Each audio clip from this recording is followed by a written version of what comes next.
ಶೃಂಗಾರ ಪದ್ಧತಿಯ 9ನೆಯ ಶ್ಲೋಕದಲ್ಲಿ, ಅಂದರೆ ಪಾದುಕಾ ಸಹಸ್ರದ 259ನೆಯ ಶ್ಲೋಕದಲ್ಲಿ, ಭಗವಂತನ ಪಾದ ಕಮಲವು ಪಾದುಕೆಗೆ ಆಡಲು ಇರುವ ತಾವರೆಯಂತಿದೆ ಅಂತಾರೆ ದೇಶಿಕರು.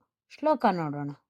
ಉಪನಿಷದ ಬಲಾಭಿರ್ನಿತ್ಯಮುತ್ತಂಸನೀಯಂ ಕಿಮಪಿ ಜಲದಿ ಕನ್ಯಾ ಹಸ್ತ ಸಂವಾಹನಾರ್ಹಂ ತವ ತು ಚರಣ ರಕ್ಷೆ ದೇವಿ ಲೀಲಾರವಿಂದಂ ಚರಣ ಸರಸಿಜಂ ತಚ್ಚಾರು ಚಾಣೂರಹಂತುಃ.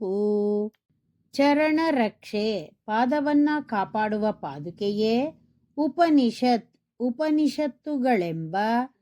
ಅಬಲಾಭಿಹಿ, ಸ್ತ್ರೀಗಳಿಂದ.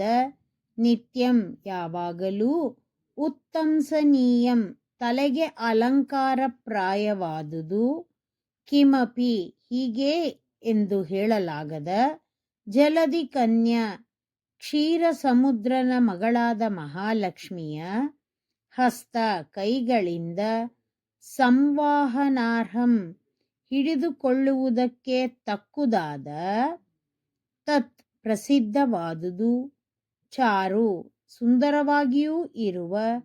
ಚಾಣೂರ ಹಂತುಹು, ಚಾಣೂರನನ್ನು ಸಂಹಾರ ಮಾಡಿದ ಭಗವಂತನ. ಚರಣ ಸರಸಿಜಂ, ಪಾದಾರವಿಂದವು. ತವ ತು, ನಿನಗಾದರೋ. ಲೀಲಾರವಿಂದಂ, ಆಡುವುದಕ್ಕೆ ಇರುವ ತಾವರೆ ಹೂವಾಗಿ.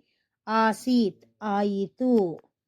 ಚಾಣೂರ ಮುಷ್ಟಿಕರೆಂಬ ಮಲ್ಲರನ್ನ ವಧಿಸಿದ ಭಗವಂತನ ಪಾದಕಮಲವು ಉಪನಿಷತ್ತುಗಳೆಂಬ ಸುಂದರಿಯರು ನಿತ್ಯವೂ ಧರಿಸುವ ಶಿರೋಭೂಷಣವಾಗಿದೆ.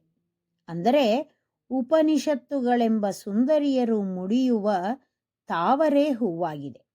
ಆ ತಾವರೆ ಹೂವನ್ನ ಕ್ಷೀರಸಾಗರ ಕನ್ನಿಕೆಯಾದ ಶ್ರೀ ಮಹಾಲಕ್ಷ್ಮೀ ದೇವಿಯು ಕೈಯಲ್ಲಿ ಹಿಡಿದಿದ್ದಾಳೆ. ಹಾಗೂ ಅವಳು ಸೇವಿಸಲು ಅರ್ಹವಾಗಿದೆ ಆ ಪಾದಕಮಲಗಳು. ಇಂತಹ ಹಿರಿಮೆಯುಳ್ಳ ಪಾದಕಮಲವು ಪಾದುಕೆಗಾದರೋ ಲೀಲಾರವಿಂದವಾಗಿದೆ. ಅಂದರೆ ಆಡುವುದಕ್ಕೆ ಇರುವ ತಾವರೆ ಹೂವಾಗಿದೆ ಅಂತಾರೆ ದೇಶಿಕರು. ಶ್ರೀಮತೆ ನಿಗಮಾಂತ ಮಹಾದೇಶಿಕಾಯ ನಮಃ.